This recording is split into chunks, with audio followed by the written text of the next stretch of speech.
पापा जी, मम्मी जी की अलमारी की चाबी दे दीजिए, हम लोग उसे खाली कर देंगे और जिसे जो लेना होगा वह ले लेगा।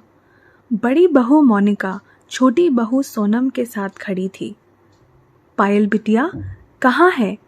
उसे भी साथ में बुलाओ। बेटी को सामने ना पाकर रमेश जी ने कहा, पापा जी, बड़ी चाची कह रही थी कि अलमारी खाली करने की रस्म हम दोनों बहुओं की है। दीदी जी बाहर की है, वह नहीं कर सकती। मोनिका ने धीरे से कहा, अच्छा, आज पायल बिटिया बाहर की हो गई और तीमारदारी करने की बात थी तब बाहर की नहीं थी। रमेश जी गुस्से से बोले, चुपचाप जाकर पायल बेटी को बुला कर लाओ। अलमारी की चाबी पायल बेटी को ही दूंगा, तुम लोगों का कोई हक नहीं है। उस पर रमेश जी ने रूखे स्वर में बोला, लेकिन पापा जी, सोनम कुछ बोलना चाहती थी। लेकिन रमेश जी के गुस्से से भरी आंखों को देखकर चुपचाप दोनों चले गए। पापा, आपने बुलाया मुझे?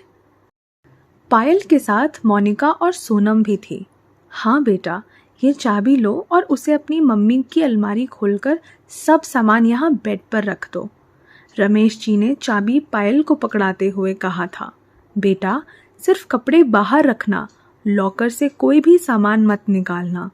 रमेश जी की बात सुनकर मोनिका और सोनम के चेहरे का रंग ही उड़ गया। थोड़ी हिम्मत जुटाते हुए पूछा, क्यों पापा जी, जेवर क्यों नहीं बाहर निकालेंगे?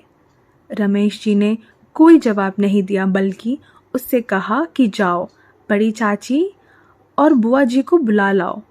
सोनम गई और सबको बुला लाई। पायल ने सभी साड़ी और सूट बाहर निकाल दिए।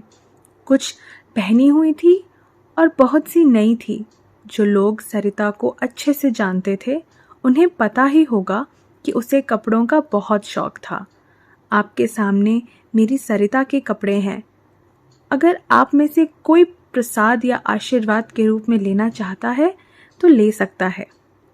रमेश जी हाथ जोड़कर खड़े रहे। सभी की कोशिश यही थी कि नई साड़ियाँ, सूट मिल जाए।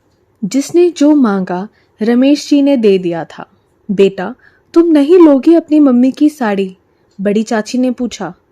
सभी लोग ले लीजिए, फिर मैं ले लूंगी, पायल ने कहा तो मोनिका धीरे से बोली, अरे, इसने पहले ही सबसे अच्छी वाली ले ली होगी, उसकी नज़र तो कपड़ों से ज़्यादा गहनों पर होगी।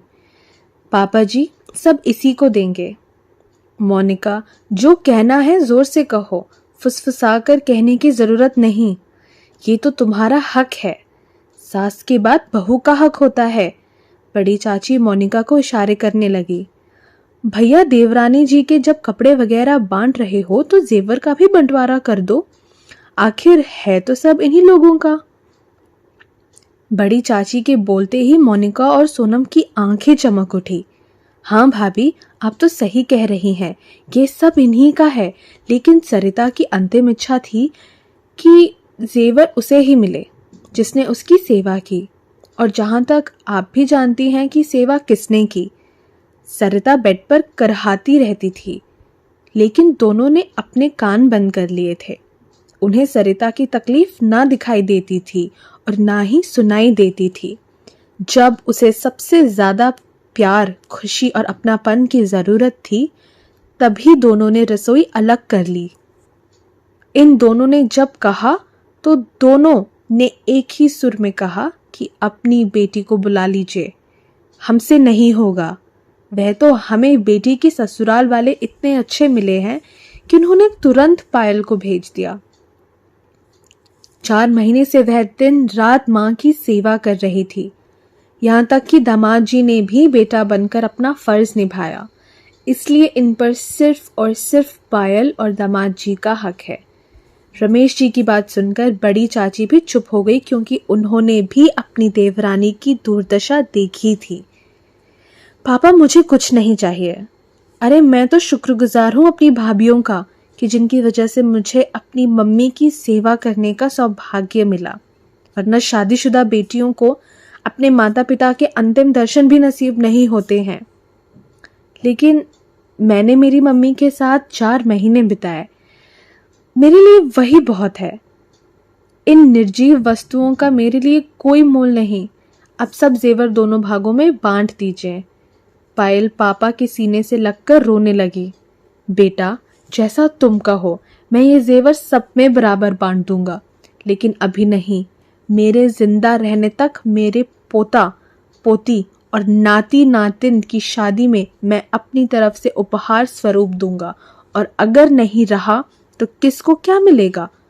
वसीयत में लिख कर जाऊंगा जो मैं चाहूंगा।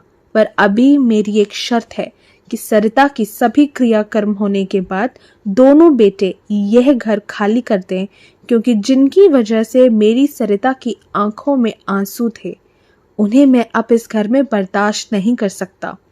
रमेश जी ने अपना अंतिम फैसला सुना दिया। तो दोस्तों, आपकी क्या राय है? रमेश जी का ये फैसला सही था या गलत? कमेंट करके ज़रूर बताएं। अगर आपको हमारी कहानियाँ पसंद आती हैं तो लाइक, शेयर और सब्सक्राइब कीजिए।